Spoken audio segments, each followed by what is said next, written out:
want to make the overall argument that community organizing is a different kind of politics. It's not only relevant for communities, nor simply relevant for higher education, it can be translated, but it's directly at the center of the transformation of America. That's the kind of politics we need for the transformation of America at a critical moment in history. So I put over on the sideboard a number of examples of what I would call citizen politics or civic politics, citizen-centered politics, from different contexts. And one of them was an illustration of the reach and scope and scale that civic politics is beginning to assume in the campaign of the Minnesota United against for all families, against the constitutional amendment to ban gay marriage in Minnesota last year. So this was consciously a different kind of politics. The first successful defeat of a constitutional amendment after 30 defeats for the forces in favor of inclusive marriage. And it's full of lessons, and we can probably have some discussion about that. But I also put over several examples from our own work, including public achievement, which we've talked about and Paul gave an account of in his power mapping. And Shonda Croft, who's pioneering a different understanding of citizen professional. Most of the vocabulary is citizen professionals, which is useful, but it's normative. It's about a larger moral vision for professional practice and simply narrow service provision. Shonda Croft is pioneering an instance of empowering professional practice. So I'll come back to that at the end because it's really directly relevant to higher education. But I want to say this kind of politics interweaves cultural organizing and organizing for changes in institutions and communities. So cultural organizing is at the center.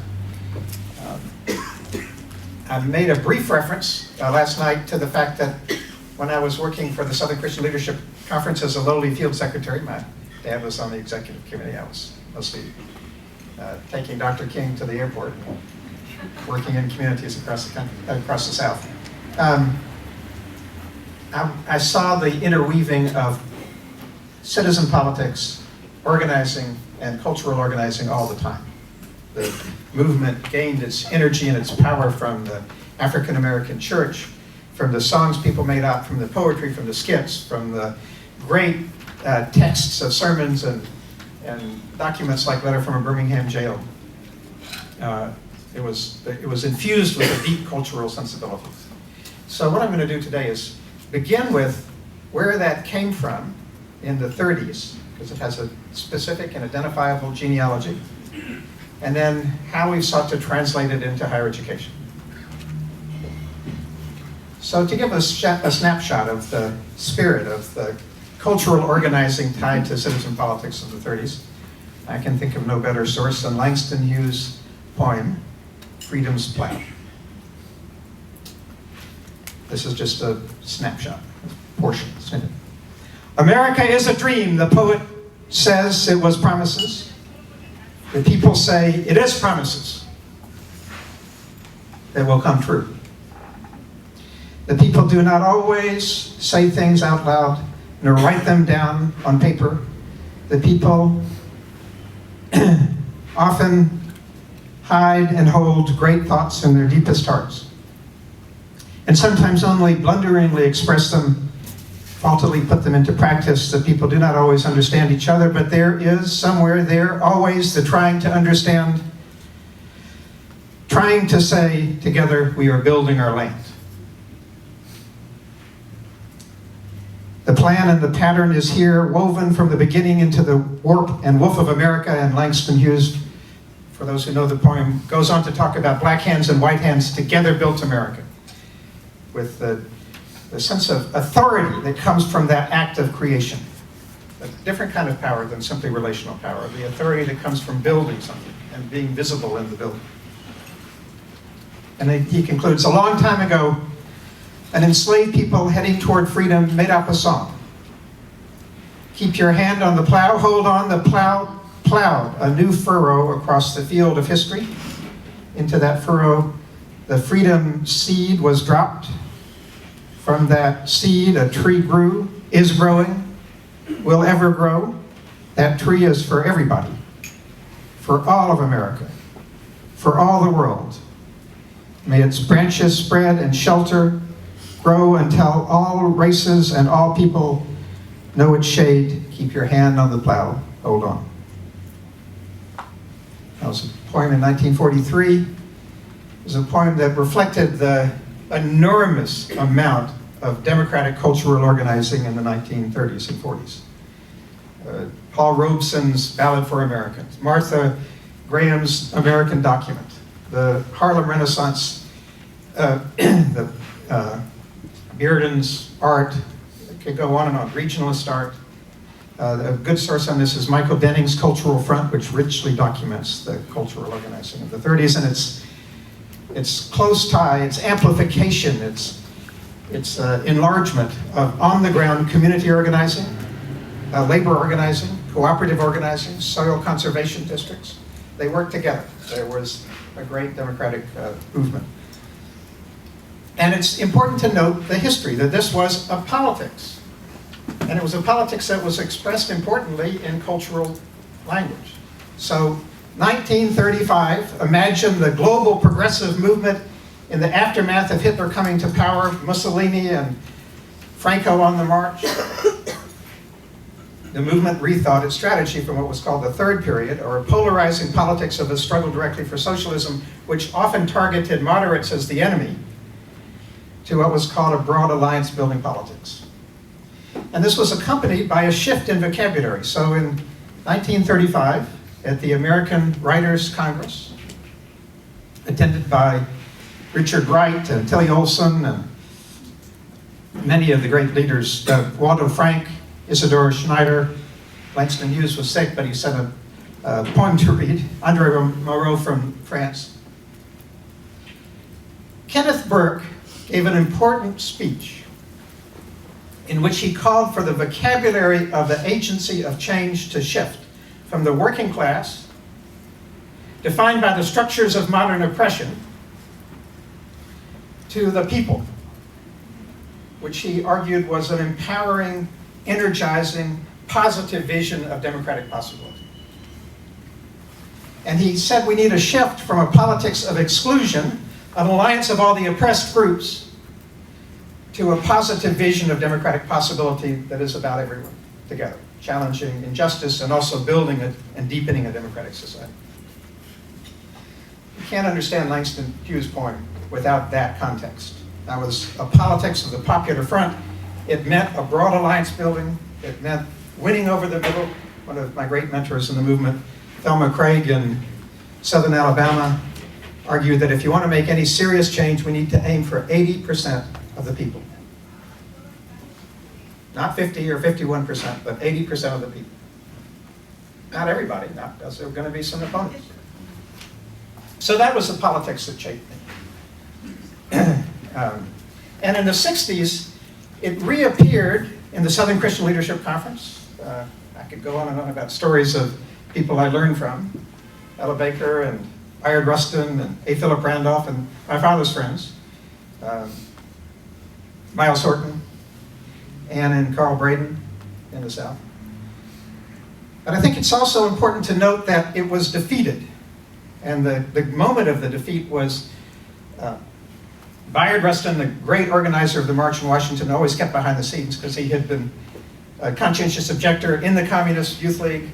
He was gay, he was African American, so everyone knew he was a great leader, but nobody made him very visible. He was the leader, the organizer of the March in Washington. He wrote a piece that I put on the sideboard, which I really commend to people reading. It's called From Protest to Politics. And in that piece, he argues that the easy tasks of the movement had been finished. The struggle against the legal edifice of segregation was largely completed. The segregation laws were falling. The public accommodations and voting rights acts were passing. And he argued we need to shift from a protest movement against to a positive movement for deeper equality. And he said this requires a challenge to both the moderates who think there's not much deep change that's needed in America, but also for the militants that he saw and the mood of militancy growing among both blacks and whites.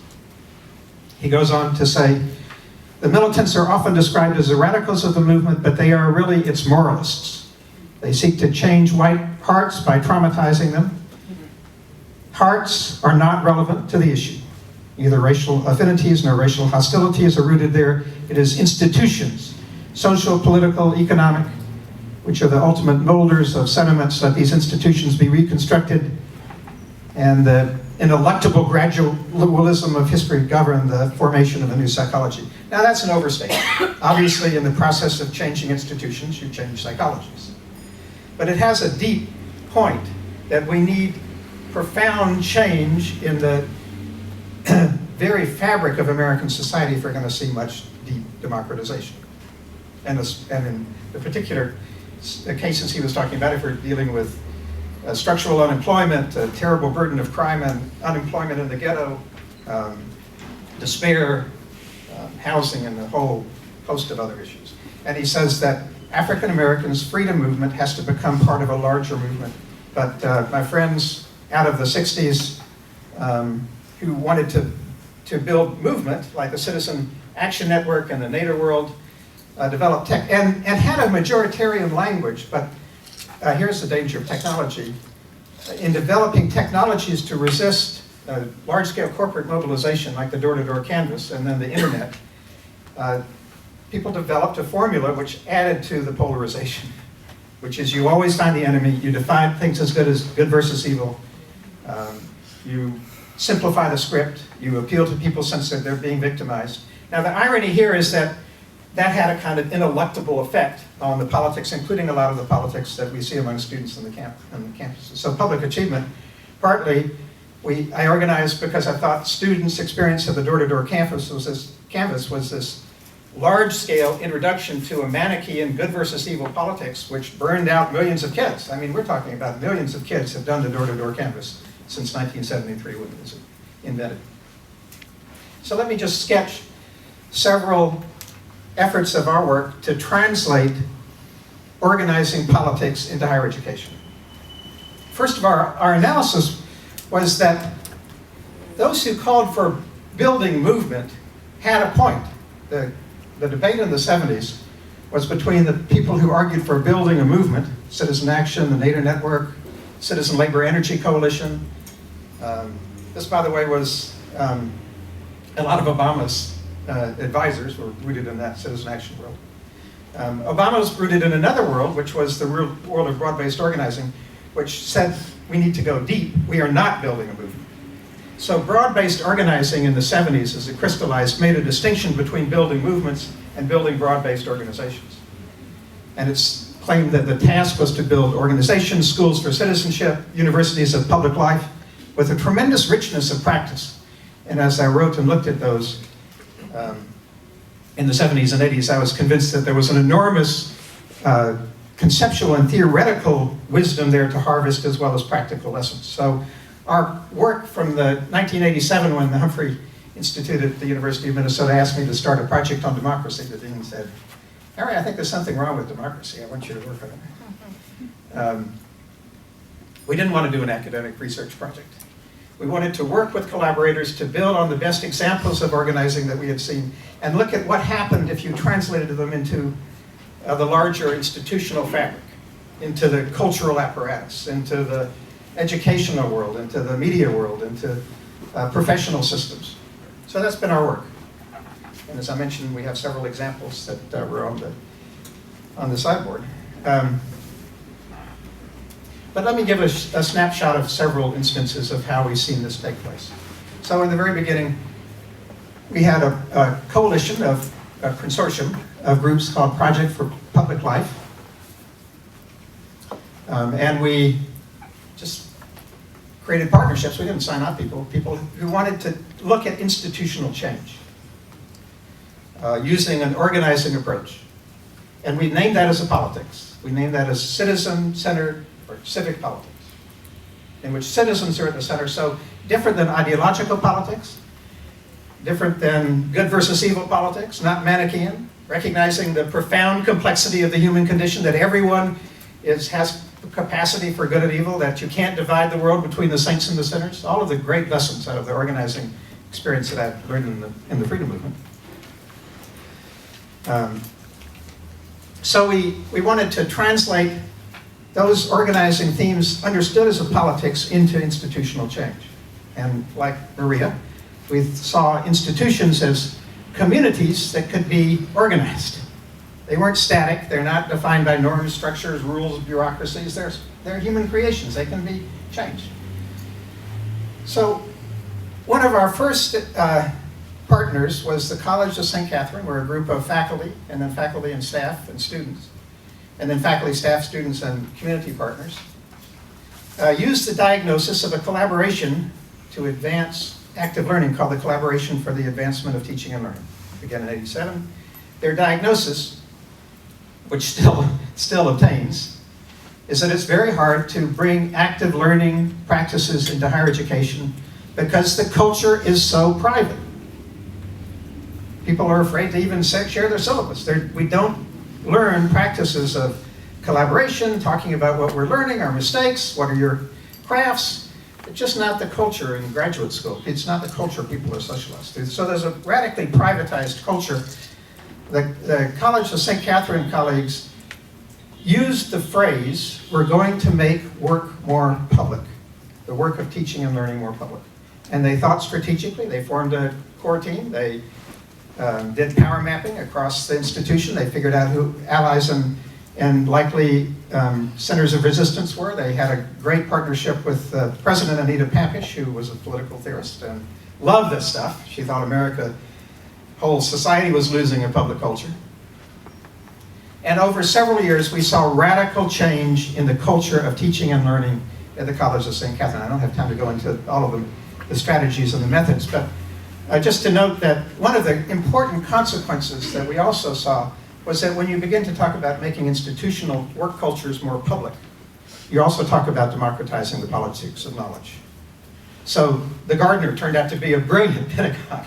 I mean, he started teaching courses on gardening as a site of learning and botany. And we started a partnership in alliance with immigrant communities, including the Hmong. And Hmong women started teaching in the co-teaching design courses in the design department because they had profound knowledge of clothing design in the Southeast Asian context.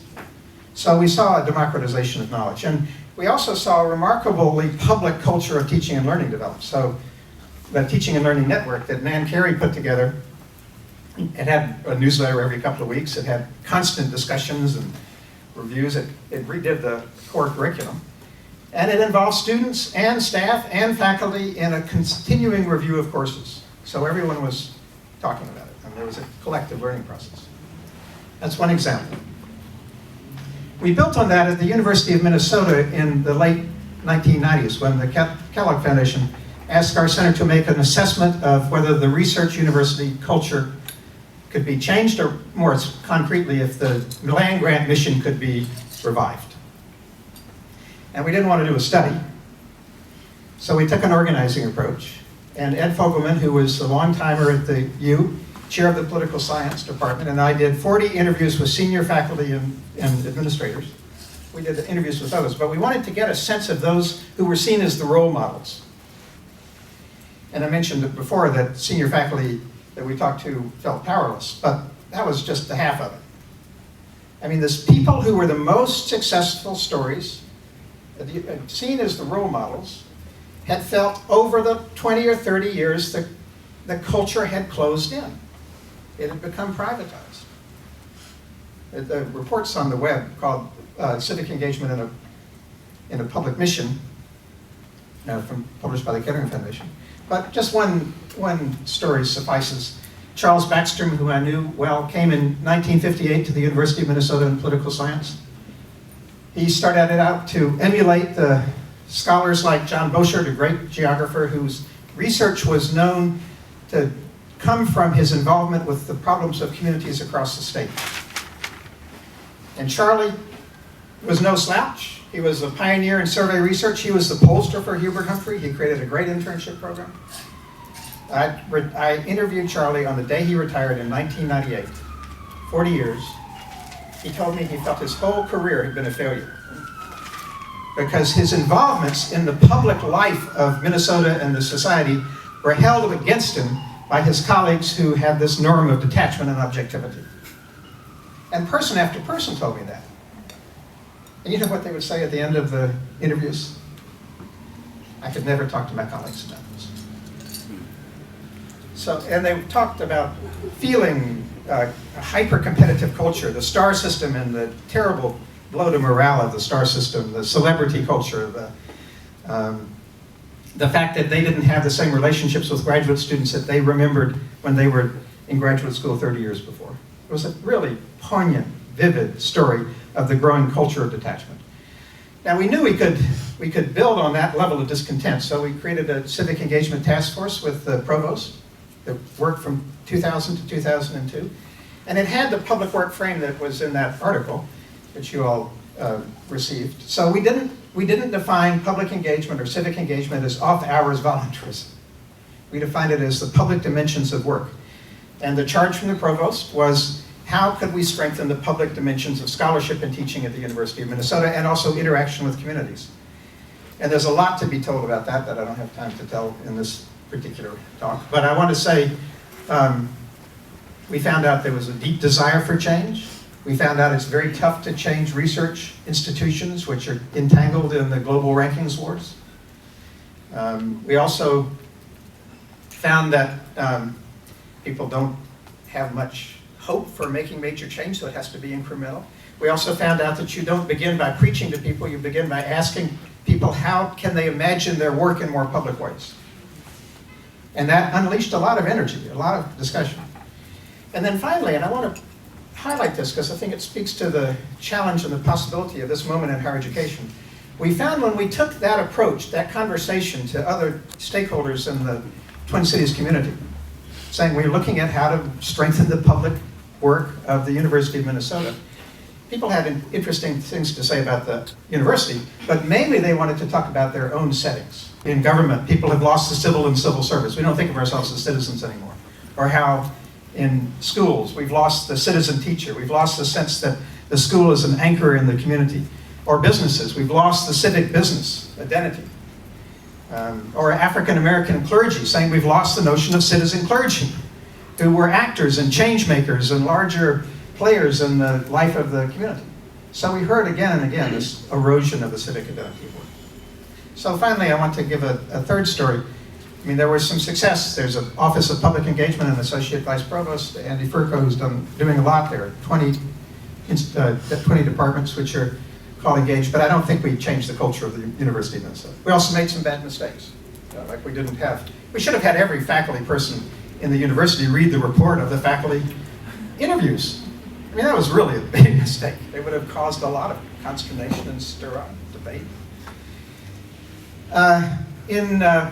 3 years ago, we decided to go to Augsburg, and it was partly because of the major setback. A new provost came in and adopted a plan called a strategic positioning plan that the University of Minnesota would aim to be one of the three best public universities in the world.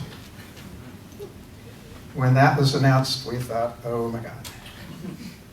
Because what it means you are in the global rankings war with the Shanghai 100. And sure enough, the first thing the University of Minnesota did was close a general college, which was the way 80% of African-American students came to the University of Minnesota. So it represented a radical shift towards a more detached, more research-oriented, narrowly understood, less teacher-friendly culture. So we saw it as a setback. So we went to Augsburg.